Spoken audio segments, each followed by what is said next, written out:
Pakistani scholar है, जम्मू कश्मीर के मुख्यमंत्री का फ्रंट पर आकर के मजम्मत करना, यह सब इस लोकतांत्रिक देश के लोकतंत्र को और मजबूत करता है और किसी भी दुश्मन का मंशा कर्मा बाचड़ा राजनीतिक और सैन्य रूप से उनके दांत खट्टे करने का प्रयास है।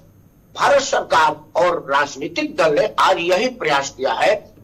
किसी ने भी एक बात भी सरकार से कुछ पूछा नहीं, कहा है कि अनकंटेस्टेड हमारा समर्थन आपके साथ है, मतलब आप सिर्फ फोकस पाकिस्तान को निपटने और उसको निपटाने में करिए, हमारा है आपके साथ है, पूरा 140 करोड़ जनता है आपके साथ है।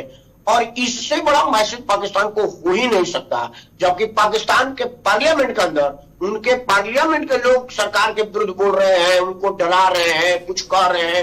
एक एमपी कह रहे हैं कि मैं तो लंदन चला जाऊंगा।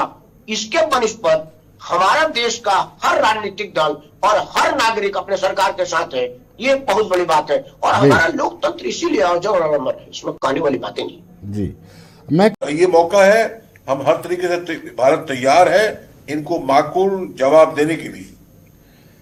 चलिए राकेश सिंह परमार जी, एक ताबूत ऐसा था जिस पर कुछ ज्यादा ही मेहरबानी थी, वहां पर प्रेसिडेंट के भी फूल आए थे, मुल्ला मुनीर के भी बड़े आंसू बहाए जा रहे थे, उसको लेकर अभी भी सस्पेंस बना हुआ है। ये कौन सा बड़ा आतंकी है? हाफिज सईद तो नहीं है? हाँ, मैं कल से 2 जगह पर इस पर चर्चा करता हूँ, क्योंकि देखिए पाकिस्तान अपने आतंकियों को स्वीकार नहीं करता। हम डोजर पर डोजर देते, सबूत तो सबूत। मुंबई हमले में कहा था कि ये मेरे नागरिक हैं, लेकिन ये जो आदमी मरा है, देखिए वो 2-3 चीजें बड़ा महत्वपूर्ण है।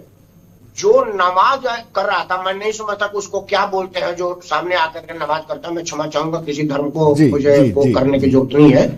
वो एक घोषित आतंकी का बेटा था, जो उसको जो नमाज अदा करता, उसके पीछे मिलिट्री थी जी। पाकिस्तान के राष्ट्रपति और पाकिस्तान के सेनाध्यक्ष का सलामी आया हुआ था जी। मतलब ये जो 3 घोषित है, सलालुद्दीन और ये 2 है, उनमें से कोई मरा हुआ है। ऐसा तो नहीं जो नमाज अदा कर रहा उसका बापे मरा हो।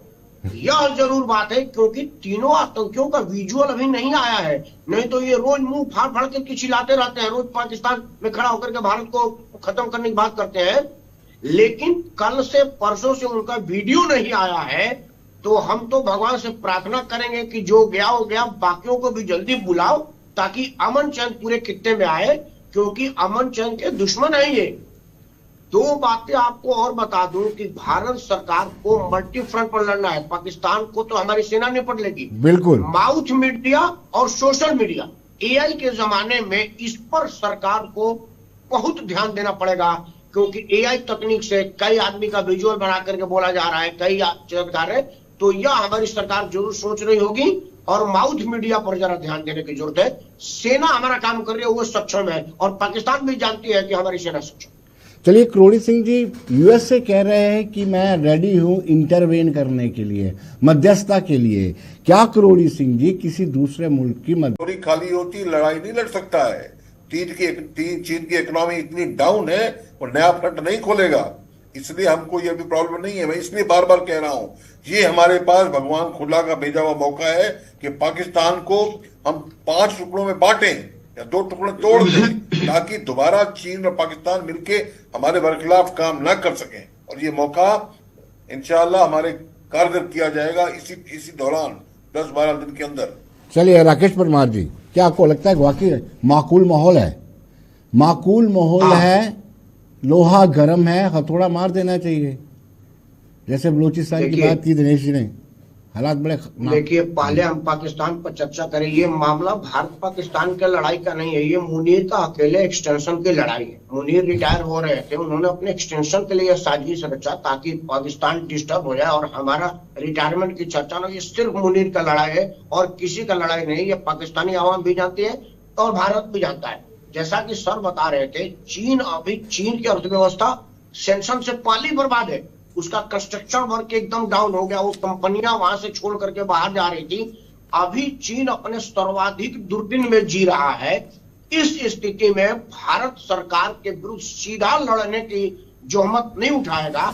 और अब भारत के पास एक ऐसा नेतृत्व है जो ढूलमुल रवैया नहीं अपनाता। मैं यहाँ ये बात जरूर कहना चाहूंगा, नहीं तो ऐसा ही एक घटना बंबई में हुआ था, ताज में हमारे कई निर्दोष लोग मर गए थे और यही सेना थी और तैयार थी सेना। उस वक्त के सेनानायक ने कहा था कि हमको मौका दीजिए, 15 मिनट में हम काम कर देंगे। उन्होंने कहा कि नहीं, अब की बार वाला नेतृत्व जो है वो सब चीजों को आकलन करने वाला है। जरा हल्के शब्दों का इस्तेमाल कर, तो ये बढ़िया आदमी है, तराजू लिए बैठा है, किधर का पलड़ा भारी है।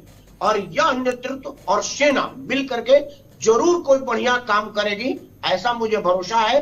और पाकिस्तान स्वतः टुकड़ा टुकड़ा हो रहा है, उसमें हमको कुछ करने की जरूरत नहीं है। उसके कई स्टेट अपना अलग है, जहां पाकिस्तानी अवाम की सिर्फ बुलेट चलती है और जवान और लाल नहीं चलता है। तो इस स्थिति में जहां पर आपके सिर्फ बंदूकें बोलती हो और कोई नहीं बोल रहा हो आपसे, तो आप कहां ही एक में है, स्वतः अलग है। यह सर्वाधिक अनुकूल माहौल है। चीन आपका साथ देगा अंदर खाने, पाकिस्तान अकेला पड़ा हुआ है और हमारी सेना का मनोबल बढ़ा हुआ है। 140 करोड़ जनता और पूरी राजनीतिक दल हमारी सेना के साथ है, अभी नहीं तो कभी नहीं, मेरा अपना। बिल्कुल आपने ठीक कहा, लेकिन करोड़ी सिंह से जानना चाहता हूं कि राकेश सिंह परमार जी का जो मानना है कि ये जो संघर्ष हुआ है, जो ऑपरेशन सिंदूर हमें चलाना पड़ा है, जो पहलगाम में हुआ है, ये मुनीर की वजह से हुआ था। लेकिन सच्चाई ये भी है कि कहीं ना कहीं यूएसए चाहता है कि चाइना को किसी तरीके से डिग्रेड करने के लिए जो उनकी मैन्युफैक्चरिंग हब है उसको इंडिया में तब्दील किया है पॉपुलेशन के हिसाब से, और चाइना से मिलकर के ये मुनीर सब कुछ कर रहे हैं।